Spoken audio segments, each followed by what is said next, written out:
I have a cup of coffee, and I've been thinking about plastics. I know I've talked to you guys a lot about plastics that I use for bass fishing, and the brands and the rigs, the trailers, the shaky heads, the Texas rigs, all the everything, okay?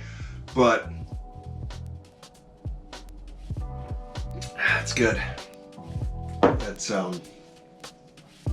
a Keurig Black Magic. The plastics, I want to talk to you guys about my top 5 soft plastics for bass fishing in 2019. Now, even though bass fishing here in Michigan hasn't started, everybody's still ice fishing.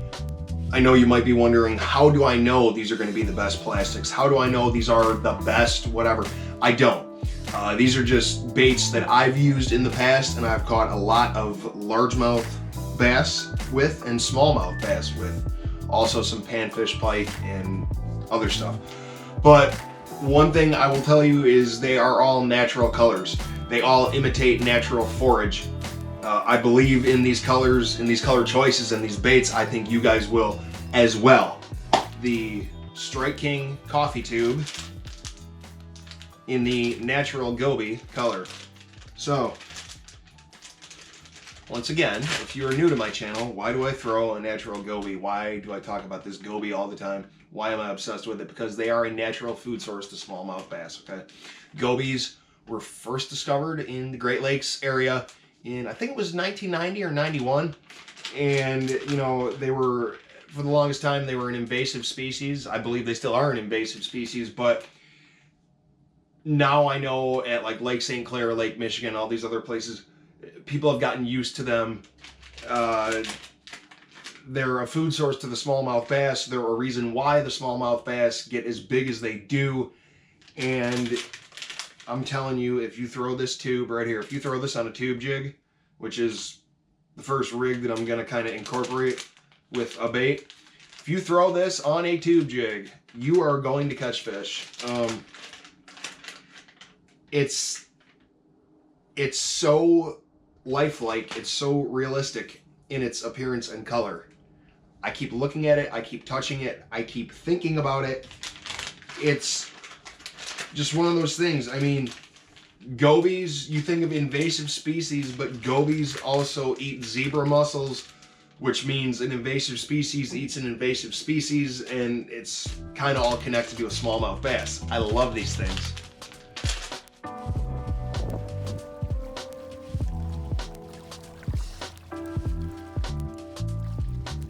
Number 2 is the Gary Yamamoto Cinco. It is the 5-inch model, and the color is Perch. So,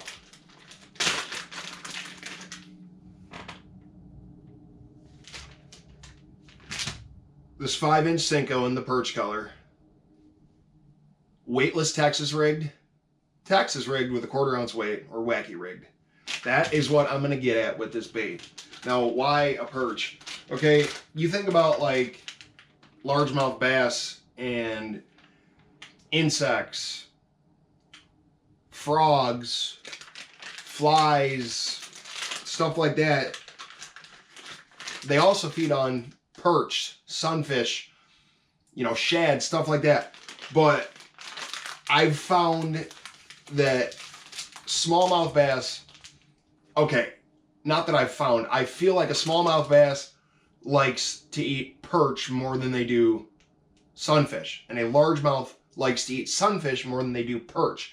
I know that they both eat perch and sunfish, but I found that one likes more than the other. That's my opinion though. But again, perch, a good food source. By the way, perch tastes amazing.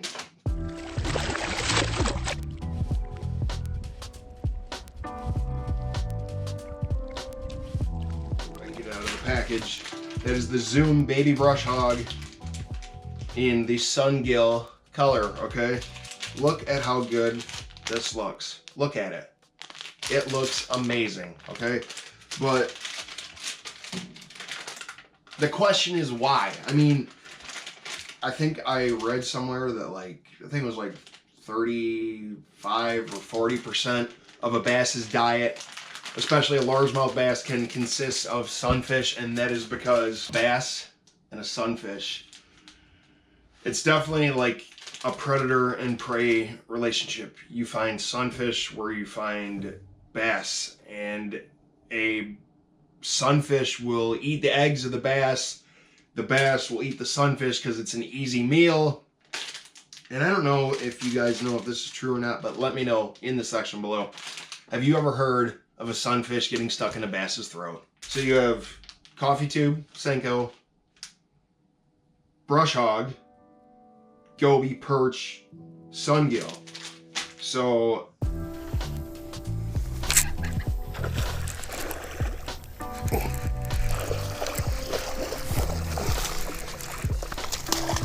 oh, that's a beautiful sight. The Guggen Baits Bandito bug, and this is the green pumpkin color. Now,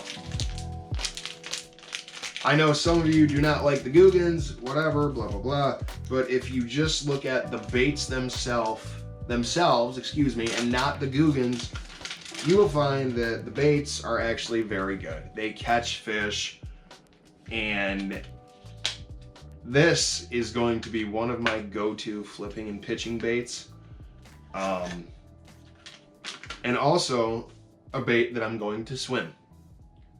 Now you might say, why would I swim a plastic?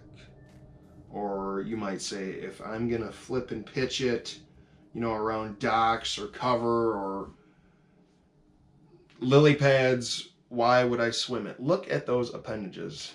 I've caught largemouth bass, smallmouth bass, all on the Bandito bug. Look at that action. Look at that. Because that swimming action, I fished this Bandito bug, well, not this one, a black and blue Bandito bug, at a pond, and I was fishing the Bandito bug on the bottom. I tried it as a jig trailer, and I couldn't get a bite, and then I started swimming it, and I was getting bites. And then as soon as I got a bite,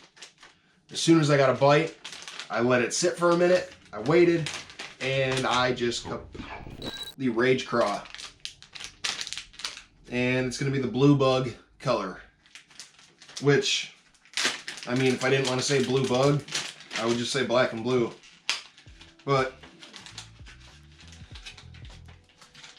you know why I get so many black and blue Rage Craws? Because if you don't know what this is, you should. This is a football jig. This is a 3/8 Strike King football jig. And look, it already has a Rage Craw on it, so I didn't need that one.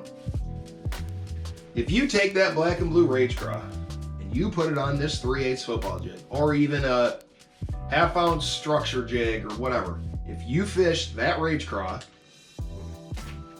on this jig or that jig, whatever, and you throw it in a river or a lake where there's not too much vegetation at the bottom, and the conditions and the color and everything is right, you're gonna catch fish. The Rage Craw is my all-time favorite trailer to use for a jig. Like I said, I will Texas rig a lot of these baits, but I will also wacky rig the Senko, Texas rig the brush hog, swim the Bandito bug, jig trailer the craw, shaky head the craw once in a while. If you guys can't tell by now, I love fishing. I love tackle. I love making videos when I can. Leave me a comment in the section below. What is your guys' favorite plastic for bass fishing? These are not the only plastics that I use. These are not the only brands or baits that I use. There's a ton of finesse baits that I left out. There's a ton of other flipping and pitching baits I left out, trailers, a whole bunch of stuff. These are the top 5 that I'm going to use for 2019. So let me know if you have, so let me know what your guys' favorite bait is, and I will talk to you guys in the comments. And by the way, if you're still watching, I have noticed that the views and the subscribers have been going up and your guys' comments have been increasing. Thank you. I truly appreciate that. That is amazing. If you guys could continue that, I will continue to appreciate that and continue to create the content. Well, I'll create the content anyway, but I need fishing to get here.